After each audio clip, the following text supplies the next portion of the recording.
നമസ്കാരം. എല്ലാ സഹോദരി സഹോദരന്മാർക്കും ഒരു പുതിയ വീഡിയോയിലേക്ക് സ്വാഗതം. ഒരാഴ്ചയായി വീഡിയോ ചെയ്തിട്ട് ഇനി അങ്ങോട്ടുള്ള ദിവസങ്ങളിൽ വീഡിയോ നിങ്ങളുടെ മുമ്പിൽ എത്തിക്കാനാണ് ഞാൻ ആഗ്രഹിക്കുന്നത്.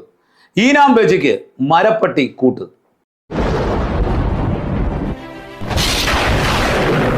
പ്രിയ സഹോദരി സഹോദരന്മാരെ, പാസ്റ്റർമാർ അന്യഭാഷ പറഞ്ഞാൽ, പാസ്റ്റർമാർ പ്രവചിച്ചാൽ, പാസ്റ്റർമാർ ദൈവത്തെ സ്തുതിച്ചാൽ, പാസ്റ്റർമാർ എന്തെങ്കിലും രീതിയിൽ ഒരു കാര്യം സംസാരിച്ചാൽ അതിനെ നുണച്ചി സ്ത്രീകളെ വെച്ച് ആശയം പറയുന്ന ഒരുത്തനാണ് ചെകുത്താം സുനി. ചെകുത്താം സുനിയുടെ ചാനലിൽ കുറച്ച് ദിവസമായി 3-4 എപ്പിസോഡ് ചെയ്തുകൊണ്ട് തോമസ് എന്ന് പറയുന്ന ഒരു മുൻകാല സുറിയാനി പാസ്റ്റർ, തോമസിന്റെ വാക്കുകൾ ലോകം കേട്ടുകൊണ്ടിരിക്കുകയാണ്. സുനിയെ അംഗീകരിക്കുന്ന ആൾക്കാർ അത് ഷെയർ ചെയ്യുകയും ചെയ്യുന്നു. എന്നാൽ ഇദ്ദേഹം ആരാണ്? ഇദ്ദേഹം എവിടെ നിന്നാണ് ഇദ്ദേഹത്തിന്റെ ശുശ്രൂഷ ആരംഭിച്ചത്? ഞാൻ ഇന്നതാണ്, എന്നോട് വിളിച്ച് ചോദിക്കൂ, സത്യങ്ങൾ ഞാൻ സംസാരിക്കാം എന്ന് പറഞ്ഞുകൊണ്ടൊന്നും സുനി തന്റെ ചാനലിൽ എന്ത് ചെയ്യുന്നില്ല, ഫോൺ നമ്പറോ മറ്റൊന്നും കൊടുക്കുന്നില്ല. അദ്ദേഹത്തിന്റെ നാട്ടുകാർക്ക് അറിയാമായിരിക്കാം, പക്ഷേ കേൾക്കുന്നത് ഞങ്ങൾക്കറിയാമോ? അറിയില്ല. അങ്ങനെയെങ്കിൽ ചെകുത്താം സുനി ഒരു വീഡിയോ ചെയ്യുമ്പോൾ ആ വീഡിയോ ചെയ്യുന്ന നമ്പറും കൂടെ കൊടുത്തിട്ട് വിളിച്ച് ചോദിക്ക് എന്ന് പറഞ്ഞിട്ടുണ്ടെങ്കിൽ അതിനൊരു സത്യസന്ധത ഉണ്ടായിരുന്നു. എന്നാൽ ചെകുത്താം സുനി അത് ചെയ്യില്ല. കാരണം എന്താ? അവൻ നുണച്ചി സ്ത്രീകളെയും മരപ്പട്ടികളെയും വെച്ചുകൊണ്ട് വീഡിയോ ഉണ്ടാക്കുന്നവനാണ്. നമുക്കൊരു കാര്യം ചെയ്യാം. ഈ തോമസ് എന്ന് പറയുന്ന പാസ്റ്റർ 40-ലധികം വർഷമായി കർത്താവിനെ അറിഞ്ഞിട്ടൊന്നും ഇപ്പോൾ അദ്ദേഹം ക്രിസ്തുവിനെ വിട്ടിട്ടുണ്ട്. വിടുക മാത്രമല്ല, IPC എന്ന് പറയുന്ന പ്രസ്ഥാനത്തെ അദ്ദേഹം നഗ്നമാക്കി നിർത്തുകയാണ്. അദ്ദേഹം പറയുന്ന കാര്യങ്ങളിൽ എന്തെങ്കിലും കാര്യമുണ്ടോ? ചിലത് പരിശോധിക്കുമ്പോൾ കുറച്ച് കടമുണ്ട്. പക്ഷേ അദ്ദേഹം സ്വീകരിക്കേണ്ടതായിരുന്നില്ല. അദ്ദേഹം സ്വീകരിക്കേണ്ടത് സ്വന്തമായ ഒരു ചാനൽ തുടങ്ങി അതിൽ കൂടി IPCയിലെ കാര്യങ്ങൾ സംസാരിക്കണമായിരുന്നു. എന്നാൽ ഇത് ചെകുത്താന്റെ മുമ്പിൽ പോയിരുന്നു കൊണ്ട് ദൈവസഭയെ വിമർശിക്കുന്നത്, ചെകുത്താന്റെ മുമ്പിൽ പോയിരുന്നു കൊണ്ട് കുറ്റപ്പെടുത്തി പറയുന്നത് ചെകുത്താന് സന്തോഷമായിരിക്കും, പക്ഷേ ദൈവസഭയ്ക്കോ ദൈവമക്കൾക്കോ അത് സന്തോഷമാകുകയില്ല. അദ്ദേഹം ഉപയോഗിച്ച രീതി തികച്ചും തെറ്റാണ്. അദ്ദേഹം പറഞ്ഞ കാര്യങ്ങളെ നമുക്കൊന്ന് കേൾക്കാം. എന്തായാലും ഒരു കാര്യം ഉറപ്പാണ്, ഇവരുടെ എപ്പിസോഡ് കണ്ടപ്പോൾ എനിക്കൊരു കാര്യം മനസ്സിലായി. ഈനാം പേച്ചയ്ക്ക് മരപ്പട്ടി കൂട്ട്. എനിക്ക് ചെറുപ്പം മുതൽ ഈ ബൈബിൾ വചനങ്ങളോട് വളരെ ഒരു താല്പര്യമുണ്ടായിരുന്നു. സുവിശേഷ മീറ്റിങ്ങുകളിൽ ഞാൻ പോകുന്ന ഒരു സ്വഭാവം ഉണ്ടായിരുന്നു. തന്നെ ഒരു 30 വയസ്സോടായപ്പോഴത്തേക്ക് അല്പം മദ്യമൊക്കെ ഉപയോഗിക്കുന്ന ഒരു സ്വഭാവം ഉണ്ടായിരുന്നു. അപ്പോൾ ഈ പെന്തക്കോസ്ത് വിശ്വാസത്തിൽ വന്ന് വചനമൊക്കെ കേട്ടപ്പോൾ അതിൽ നല്ലൊരു മോചനം ലഭിക്കുകയും പൂർണ്ണമായി ഒരു ദൈവമകനായി ജീവിക്കാൻ സാധിക്കുക എന്നുള്ള ആഗ്രഹത്തോടു കൂടിയാണ് സ്നാനപ്പെട്ട് ഒരു പെന്തക്കോസ്ത് വിശ്വാസിയായി തീർന്നു. ഞാനും പോന്നു, എൻ്റെ ഭാര്യ 4 പിള്ളേരും പോന്നു.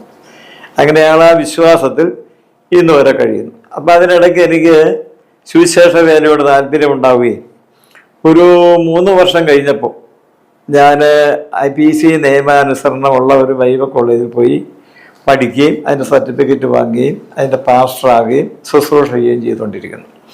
ആദ്യമായിട്ട് ഞാൻ പെരുമ്പാവൂർ പട്ടണത്തിലാണ് കർത്താവിൻ്റെ വേല ചെയ്ത്, അവിടെ ഒരു സഭയുണ്ട്. വീണ്ടും വൈപ്പിൻ്റെ ഞാറക്കൽ ചെയ്തു, അവിടെ ഒരു സഭയുണ്ട്.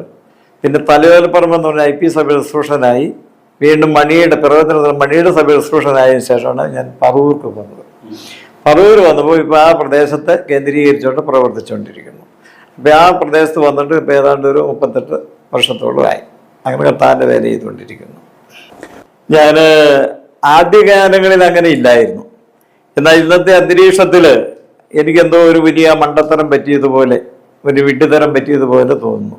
കാരണം ദൈവവചനം ശരിയായ നിലയിൽ പഠിക്കുകയും മനസ്സിലാക്കുകയും ചെയ്തു കഴിഞ്ഞപ്പോഴും ആത്മീയ കോണത്തിൽ നേതൃത്വസ്ഥാനങ്ങൾ കാണിക്കുന്ന വഞ്ചനാപരമായ കാര്യങ്ങളൊക്കെ മനസ്സിലാക്കി വന്നപ്പോൾ ഇതിൽ നല്ലത് എനിക്ക് ഞാൻ ജനിച്ചു വളർന്ന സഭയിൽ വളർന്നു പോകുന്ന മതിയായിരുന്നെന്ന് പലപ്പോഴും തോന്നാറുണ്ട്. അതായത് ഈ വിശുദ്ധിയും വേർപാടും വീണ്ടും ജന്മം മാനസാന്തരവും പ്രസംഗത്തിൽ മാത്രമേ ഉള്ളൂ.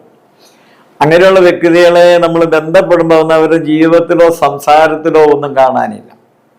അതെൻ്റെ ജീവിത അനുഭവമാണ്.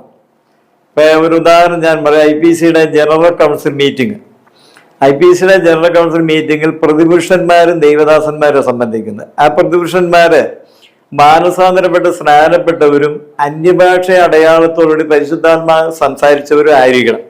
5 കൊല്ലത്തിൽ കുറയാതെ സഭയിൽ ആരാധന മുടങ്ങാതെ സംബന്ധിക്കുന്നവരും ആയിരിക്കണം. എല്ലാ ഞായറാഴ്ചയും കർത്തൃവ്യം സംബന്ധിക്കുന്നവർ. അപ്പോൾ അവർ യോഗ്യത നോക്കി, ഒന്ന് മാനസാന്തരപ്പെട്ട് സ്നാനപ്പെട്ട് സഭയിൽ വന്നവര്, 2 എല്ലാ ഞായറാഴ്ചയും മുടങ്ങാതെ കർത്തൃമേശ സംബന്ധിക്കുന്നവർ, 3 അവരെ പരിശുദ്ധാത്മാവിഷയം അന്യഭാഷ അറിയാതെ പ്രാപിച്ചവർ. അങ്ങനെയുള്ള പ്രതിപുരുഷന്മാരുടെ ആ ദൈവദാസന്മാരെ 1000 പേര് ഉൾപ്പെടുന്ന ഒരു സംഘമാണ് കുമ്പനാട്ട് നിന്നുകൊണ്ട് ഒരു പാസ്റ്ററെ പെരുങ്കള്ള എന്ന് വിളിക്കുന്നത്. അപ്പൊ അത്രയും മാനസാന്തരപ്പെട്ട, യാതൊരു കറയില്ലാതെ പെന്തക്കോസ് വിശ്വാസം. അപ്പൊ അവർ മാനസാന്തരപ്പെട്ടവരാണ്, അവർ സ്നാനപ്പെട്ടവരാണ്, എല്ലാ ഞായറാഴ്ചയും സഭയിൽ പോകുന്നവരാണ്, കർത്തൃമേശ എടുക്കുന്നവരാണ്, ആത്മാഭിഷേകം പ്രാപിച്ചവരാണ്. അവര് പറയുന്നു ആ ഒരു പാസ്റ്ററെ കള്ള, സണ്ണി കുരിയ കള്ള, പെരുങ്കള്ള എന്ന് വിളിക്കുന്നു. അത് തന്നെയല്ല, കൈക്കൂലി കള്ളന്മാരാണ് ഇവരെന്ന് പറയുന്നു. അപ്പൊ പിന്നെ നമുക്ക് പിന്നെ അവരുടെ വാക്കു തന്നെ ഒരു തെളിവാണല്ലോ എനിക്ക് അബദ്ധം പറ്റിയെന്നുള്ളത്. കക്കാനെന്ന് പറഞ്ഞാൽ ഇപ്പൊ വിദേശ രാജ്യങ്ങളിലെ നല്ല സഭകളുണ്ട്. IPCക്ക് കേരളത്തിലും പല സഭകളുണ്ട്. ആ സഭകളിലൊക്കെ വരുമാനം എന്ന് പറഞ്ഞാൽ പ്രതിമാസം ലക്ഷങ്ങളിൽ മേലെ വരുമാനമുണ്ട്. അപ്പോൾ പുറം രാജ്യങ്ങളുടെ സഭകളിലൊക്കെ ലക്ഷങ്ങളിൽ മേലെ വരുമാനമുണ്ട്. ആ സഭകളിലൊക്കെ ഒരു നിയമനം ലഭിക്കണമെങ്കിൽ ഇവർക്ക് അതിന്റെ നല്ലൊരു എമൗണ്ട് ഇവർക്ക് ചെല്ലണം. അപ്പൊ അമേരിക്കയിലുള്ള സഭയിലേക്ക്, ഗൾഫിലുള്ള സഭയിലേക്കൊക്കെ പാസ്റ്റർമാരെ നിയമിക്കണമെങ്കിൽ ചുരുക്കി പറയാൻ ലക്ഷങ്ങളും കോടികളും വാങ്ങിച്ചിട്ട് നിയമന ഓർഡർ ഇവർ കൊടുക്കുകയുള്ളൂ. IPC തന്നെ കേരളത്തിലുള്ള വലിയ വലിയ സഭകളിലേക്ക് പോകുന്നെങ്കിൽ നല്ലൊരു എമൗണ്ട് ഇവർക്ക് കിട്ടിയിരിക്കണം. അത് തന്നെയല്ല, ഇവർക്ക് ചില പാസ്റ്റർമാരുണ്ട്, അവരെ അങ്ങോട്ട് നിയമിക്കുകയുള്ളൂ. വലിയ സഭയാണല്ലോ, ദൈവം നന്നായി പ്രസംഗിക്കുന്ന പാസ്റ്ററാണോ എന്നുള്ളതല്ല. അപ്പൊ അവര് നമ്മുടെ ഗവൺമെന്റിലെ പിൻവാതിൽ നിയമനം പോലെ അവർക്ക് വേണ്ടി ചില ആൾക്കാരെ ബൈസ്കൂളിൽ പഠിച്ചു എന്ന് റെക്കോർഡ് വരുത്തി പഠിക്കാതെ അവരെ കയ്യിലാക്കി വെച്ചിട്ടുണ്ട്. അവരെയാണ് ഈ സഭകളിലേക്കൊക്കെ നിയമിക്കുകയുള്ളൂ. സഭയിൽ ചെല്ലുമ്പോൾ അവര് ധരിക്കുന്നത് ഞങ്ങളുടെ സഭ വലിയ സഭയാണ്, ഇത്ര വരുമാന സഭയുള്ള കാരണം നല്ല പാർശ്വയാണല്ലോ ഇനി വിട്ടിരിക്കുന്നതെന്ന് ഈ പാവ വിശ്വാസികൾ വിചാരിക്കുന്നത്. യഥാർത്ഥത്തിൽ എങ്ങനെയാ, ഇവർക്കും കൂടി അതിന്റെ ഷെയർ കിട്ടുന്ന പാസ്റ്റർമാരാണ് അങ്ങോട്ട് എന്ത് ചെയ്യുന്നത്, വിടുന്നത്. അപ്പൊ അവൻ കാണിക്കുന്ന ആ എല്ലാ ചാബല്യങ്ങളും പരിശുദ്ധാത്മാവിൻ്റെതാണെന്നുള്ള ധാരണയിൽ ആ വിശ്വാസത്തിൽ അംഗീകരിച്ച് സ്തോത്രം ചെയ്തു പോകും. ഇവര് തന്നെ പറഞ്ഞ കൈക്കൂലി കള്ളന്മാർ എന്ന് പറഞ്ഞത് മനസ്സിലാക്കണം. ഈ അഭിഷേകം പ്രാപിച്ച് അന്യഭാഷ പറഞ്ഞ് 5 വർഷത്തിൽ മേലെ ആരാധനയെ സംബന്ധിക്കുന്ന IPCന്റെ ഒറിജിനൽ വിശ്വാസിയായ പ്രതിപുരുഷന്മാരും പാസ്റ്റർമാരുമാണെന്ന് പറഞ്ഞ കൈക്കൂലി കള്ളന്മാർ സർക്കാർ കിടക്കല്ലേ. ഇത് പറയാത്തവരെ പ്രതിപുരുഷനായിട്ട് തിരഞ്ഞെടുക്കൂല.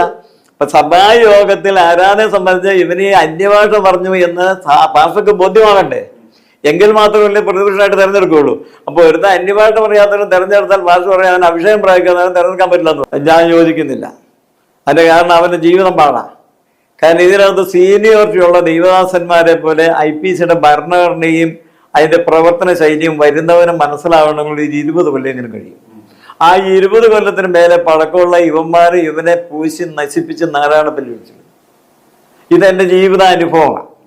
ഞാൻ IPCയിൽ വന്ന് പാസ്സായതിനു ശേഷം ഒരു 10 കൊല്ലം കഴിഞ്ഞപ്പോൾ ഞാൻ തീരുമാനിച്ചു ബൈബിൾ അല്ല പഠിക്കേണ്ടത്, IPCയുടെ ഭരണഘടന പഠിക്കേണ്ടത്. IPCയുടെ ഭരണഘടന പഠിച്ചത് കൊണ്ടാണ് ഞാൻ ഇത്രയും നാൾ പിടിച്ചു നിൽക്കുന്നത്. അപ്പൊ എനിക്ക് ഏൽക്കേണ്ടി വന്ന ഉപദ്രവം എന്ന് പറഞ്ഞാൽ 4 പിള്ളേരും ഞാനും ഭാര്യ 6 കുടുംബങ്ങൾ ഈ വിശ്വാസത്തിന് വേണ്ടി ഇറങ്ങിത്തിരിച്ചിട്ട് ഒരു നല്ല വാക്ക് പറഞ്ഞ് ഞങ്ങളെ സഹായിച്ച ഒരു പാസ്റ്ററോ ഒരു വിശ്വാസോ ഈ പെന്തക്കോസ് വള്ളത്തിലില്ല. എനിക്ക് ഇതുവരെ ഞാൻ ഈ സുവിശേഷ പ്രവർത്തനത്തിന്റെ ഫലമായി 1 രൂപ സമ്പാദിച്ചു എന്ന് തെളിയിച്ചാൽ അവന് 1 ലക്ഷം രൂപ ഫ്രീ ആയിട്ട് കൊടുക്കാം.